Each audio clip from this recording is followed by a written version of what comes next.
Good morning, students. Today we will start exercise 13.1 of chapter 13, direct and inverse proportions. So आज के इस video में हम exercise 13.1 discuss करेंगे. हमारी एक्सरसाइज 13.1 का फर्स्ट क्वेश्चन है, following are the car parking charges near a railway station up to 4 hours rupees 60, 8 hours rupees 100, 12 hours rupees 140 and 24 hours rupees 180. Check if the parking charges are in direct proportion to the parking time. Now question number first में हमें car parking charges दे रखे हैं. ठीक है, जो एक railway station के near जो चार्ज लिया जाता है कार पार्किंग का वो इस तरह से है कि 4 आवर्स के लिए चार्ज लगता है 60, 8 आवर्स के लिए चार्ज लगता है 100, 12 आवर्स के लिए चार्ज लगता है 140 एंड 24 आवर्स के लिए लगता है 180 रुपीज. तो हमें क्या करना है, हमें बताना है, हमें चेक करना है कि जो पार्किंग चार्जेस हमें गिवन है क्या वो डायरेक्ट प्रपोर्शन में है, क्या किसके रिस्पेक्ट में, पार्किंग टाइम के रिस्पेक्ट में. ठीक है, तो ये कैसे पता लगाएंगे कि वो डायरेक्ट प्रपोर्शन में है या नहीं. देखो, जब इसका हमने इंट्रोडक्शन वीडियो करा था तब हमने देखा था कि अगर दो क्वांटिटी है, दो नंबर्स हैं जिसके बीच में हम फाइंड आउट करने वाले हैं कि वो डायरेक्ट प्रपोर्शन है नहीं है या नहीं, तो वो जो उनके अंदर जो इंक्रीमेंट हो रहा होगा, जो डिक्रीमेंट हो रहा होगा वो सेम रहेगा. ठीक है, तो हम फाइंड आउट कर लेते हैं कि इसमें जो भी इंक्रीमेंट हुआ है, जो भी डिक्रीमेंट हुआ है वो सेम है या नहीं. सो हमें फर्स्ट कंडीशन दे रखी है 4 hours rupees 60, मतलब हम इसको C1 मान लेते हैं कि अगर हम 4 आवर पार्किंग करते हैं तो उसके लिए हमें कितना पे करना पड़ेगा, 60 पे करना पड़ेगा. सो 60 डिवाइडेड 4 अगर हम निकालते हैं तो 60 डिवाइडेड 4 कितना आता है, ₹15. कितना आ जाएगा, ₹15. तो 1 आवर के लिए कितना पे करेंगे, इसका मतलब 50 रुपीज पे करेंगे. उसी तरह से अगर C2 मैं निकालती हूँ तो C2 कितना है, अगर 8 आवर्स है तो 8 आवर्स के लिए हमें पे करना पड़ेगा 100. कितना पे करना पड़ेगा, 100. तो 100 डिवाइडेड 8 करेंगे तो कितना आ जाएगा, अप्रॉक्सिमेटली अगर हम निकालेंगे तो 12.50 आ जाएगा. तो ये 1 आवर का चार्ज है. ठीक है, उसी तरह से अगर पार्किंग के निकालते हैं कि 12 आवर की पार्किंग कर रहे हैं तो उसके लिए चार्ज जो लग रहा है वो कितना है, 140. तो 140 को डिवाइड करेंगे 12 से तो कितना आ जाएगा हमारे पास आ जाएगा अप्रॉक्स 11.67 चार्ज आ जाएगा 1 घंटे का. उसी तरह से अगर हम C4 निकालते हैं, मतलब 24 आवर्स पर कितना चार्ज लग रहा है, 180 चार्ज लग रहा है.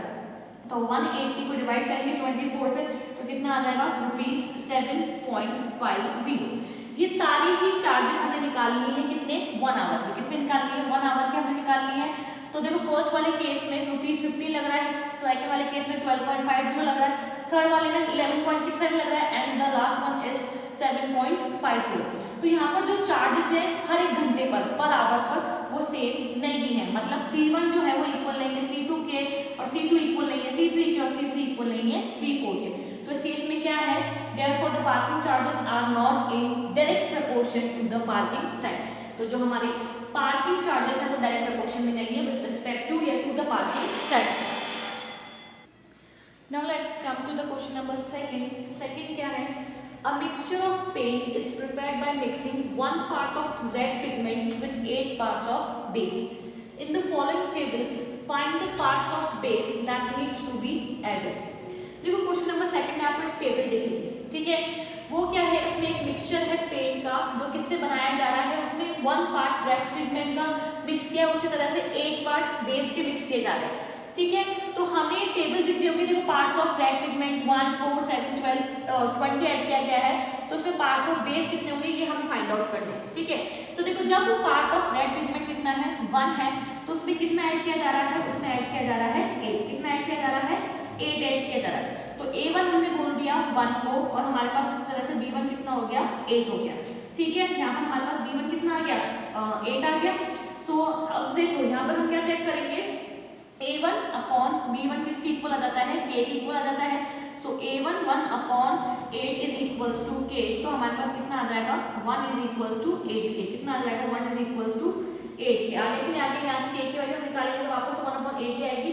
तो इसका मतलब जब 1 पार्ट ऑफ रेड पिगमेंट है तो उसमें कितने बेस है, 8 है. ठीक है, इसी तरह से हम A2 और B2 निकाल लेंगे. ये A1 हो गया, ये B1 हो गया, ये A2 हो गया, ये B2 हो गया. अब हम तो B2 की वैल्यू फाइंड करेंगे. ठीक है, तो K किसके इक्वल आ जाएगा, K is equals to A2 upon B2. किसी के इक्वल होगा K. ठीक है, तो यहाँ पर हमको B2 की वैल्यू फाइंड करनी है. तो B2 इज इक्वल्स टू किसके आ जाएगा, हमारे V2 is equals to A2 upon के, किसके इक्वल आ जाएगा, A2 अपॉन के के इक्वल आ जाएगा, आएगा कि नहीं आएगा, यहाँ से के इक्वल आ जाएगा ये, ठीक है। तो के की वैल्यू कितनी है हमारी 1/8, देखो के की वैल्यू हमने निकाली थी 1/8, तो B is equals to B2 is equals to A2 कितना है हमारे पास 4/1/8, ठीक है। इसको ऊपर जाएगा तो कितना हो जाएगा, B2 इज इक्वल्स टू 32, कितना हो जाएगा 32, तो B2 की वैल्यू कितनी आ गई हमारे पास 32, के की हमने निकाली हुई 1/8, ऐसे सब्स्टिट्यूट करते हुए जाना है। तो अब हम क्या फाइंड करेंगे, हम B3 की वैल्यू फाइंड करेंगे, ठीक है। सो ये हमारे पास हो गया A3, ये हमको B3 की वैल्यू फाइंड करनी है।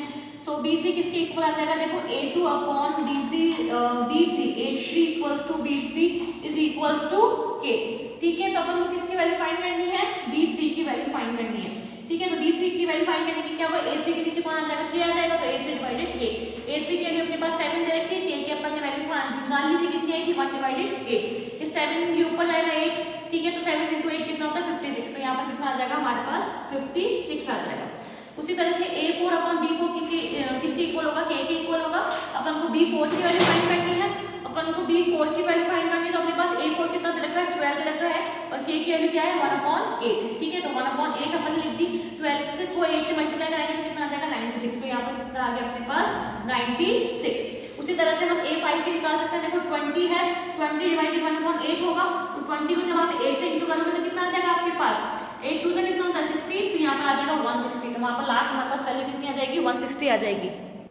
तो हमारे पास कितना आ गया 160 आ गया। तो देखो हम क्या देख रहे हैं कि जब हम 1 part of red pigment mix करते हैं तो उसके साथ हमें 1 पार्ट ऑफ बेस मिक्स करना पड़ता है, फिर अगर हम 4 के साथ हमें 32 पार्ट ऑफ बेस मिक्स करना पड़ता है, 7 के साथ हमें 56 पार्ट ऑफ बेस मिक्स करना पड़ता है, और 12 के साथ हमें 96 पार्ट ऑफ बेस मिक्स करना पड़ता है।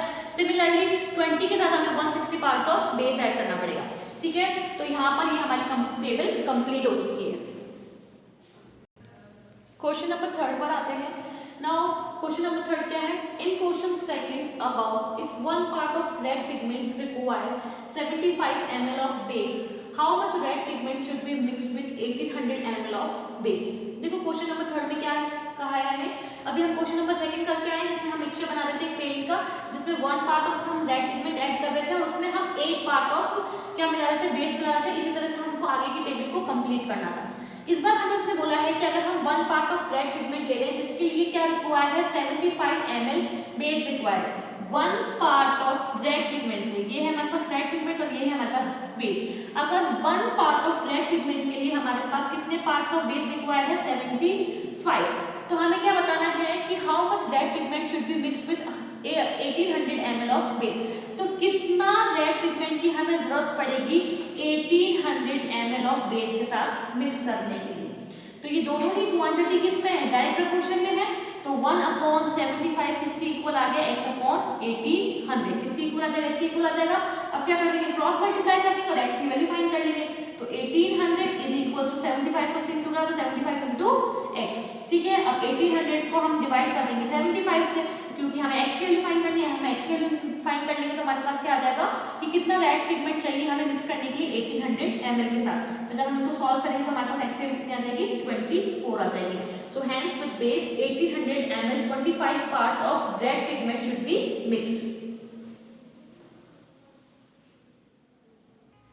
Now let's come to the question number 5th क्या है, देखो a photograph of a bacteria enlarged 50,000 times attains a length of 5 cm as shown in diagram. What is the actual length of the bacteria if the photograph enlarged 20,000 times only? What would be its enlarged length? Now what is this? Question number 5 में हमें क्या बोला है, देखेंगे हम। एक photograph है bacteria की जिसको अगर इनलार्ज किया जाता है 50,000 टाइम तो उसकी लेंथ कितनी आ जाती है 5 सेंटीमीटर। तो उसकी एक्चुअल लेंथ बतानी है हमें बैक्टीरिया की, हमें एक्चुअल लेंथ बतानी है उस बैक्टीरिया की। ये तो फोटोग्राफ को जब इनलार्ज करा जा रहा है 50,000 टाइम तो उसकी लेंथ कितनी हो रही है 5 सेंटीमीटर हो रही है, ठीक है। पर हमें उसकी क्या बतानी है, एक्चुअल लेंथ बतानी है ना। और if the photograph enlarge 20,000 time, अगर फोटो को इनलार्ज कर दिया जाता है 20,000 टाइम तो फिर वो जो लार्ज जो उसकी लेंथ जो होगी वो जो इनलार्ज होगी वो कितनी होगी वो भी हमें बताना है, ठीक है। तो उसको कैसे सॉल्व करेंगे, देखो जब 50,000 टाइम उसको इनलार्ज किया जा रहा है तो उसकी लेंथ कितनी हो रही है 5, कितनी हो रही है 5। तो उसकी लेंथ कितनी होगी जब फोटो को इनलार्ज किया जाएगा कितने times 20,000 times. So hence length and enlarged length of bacteria are in direct proportion. किस में है? डायरेक्ट प्रपोर्शन में है, तो क्रॉस मल्टीप्लाई करके निकाल लेते हैं, तो 5 इंटू 20,000, तो 5 into 20,000 equals to x into 50,000. हम इसमें से x के लिए निकाल लेंगे तो हमें पता लग जाएगा कि अगर फोटो में इनलार्ज कर रहे हैं 20,000 टाइम, तो कितनी उसकी इनलार्ज लेंथ आएगी बैक्टीरिया की. सो कैसे करेंगे इसको? देखो 5 इंटू 20,000, तो 5 इंटू 20,000, 50,000 उसके नीचे आ जाएगा क्योंकि हमें तो x की वैल्यू फाइंड करनी है. देखो 0 से 0 कैंसिल, 0 से 0 कैंसिल, 0 से 0 कैंसिल, 0 से 0 कैंसिल, 5 से 5 कैंसिल, क्या बच गया? 2. तो 2 सेंटीमीटर हमारे पास क्या आ गई है? वो इनलार्ज लेंथ आ गई है बैक्टीरिया की जब 20,000 टाइम फोटोग्राफ को इनलार्ज किया जाएगा. Now let's come to the question number 8. 8th question क्या है हमारा? Rashmi had a road map with a scale of 1 centimeter representing 18 kilometer. She drive on a road for 72 kilometer. What would be her distance covered in the map? Now question क्या है देखेंगे. रश्मि के पास एक road map है जिसकी scaling क्या है कि 1 सेंटीमीटर कितने को रिप्रेजेंट कर रहा है? 18 किलोमीटर को. मतलब 1 सेंटीमीटर कितनों को रिप्रेजेंट कर रहा है? 18 किलोमीटर को. तो हमें बताना है कि अगर उसने ड्राइव करा 72 किलोमीटर तो वो कितना रिप्रेजेंट करेगा उस मैप पर. तो ये दोनों ही क्वांटिटीज किसमें है? जो एक्चुअल डिस्टेंस है और वो जो डिस्टेंस कवर कर रही है दोनों ही किसमें है? डायरेक्ट प्रपोर्शन में. किसमें है? डायरेक्ट प्रपोर्शन में है. क्रॉस मल्टीप्लाई कर देंगे, तो क्रॉस मल्टीप्लाई करेंगे तो 18 into x equals to 72. X के लिए अगर हम यहाँ से कैलकुलेट करेंगे तो 72 डिवाइडेड 18 करेंगे तो कितना आ जाएगा हमारे पास? 4 सेंटीमीटर. कितना आ जाएगा? 4 सेंटीमीटर. तो उसका जो मैप है वो कितनी स्केलिंग रिप्रेजेंट करेगा? 4 सेंटीमीटर रिप्रेजेंट करेगा. देखो क्वांटिटी जो थी वो दोनों ही केस में इंक्रीज हो रही थी. जब एक क्वांटिटी इंक्रीज हो रही है तो उसकी वजह से दूसरी क्वांटिटी भी इंक्रीज हो रही है. तो इस तरह से हमने फाइंड आउट किया है कि दोनों ही क्वांटिटीज किसमें है? हमारी डायरेक्ट प्रपोर्शन में. जो उसका एक्चुअल डिस्टेंस है और डिस्टेंस जो कवर कर रही है वो दोनों ही इंक्रीमेंट आ रहा है. उस दोनों में इंक्रीमेंट आ रहा है तो दैट मींस ये डायरेक्ट प्रपोर्शन का केस था. Now let's come to the question number 10 जो हमारा लास्ट क्वेश्चन है. A loaded truck travels 14 km in 25 minutes. If the speed remains the same, how far can it travel in 5 hours? Now what is this? एक loaded truck है जो travel कर रहा है 14 kilometre. कितना ट्रैवल कर रहा है? 14 किलोमीटर ट्रैवल कर रहा है. कितने मिनट्स में? 25 मिनट्स में.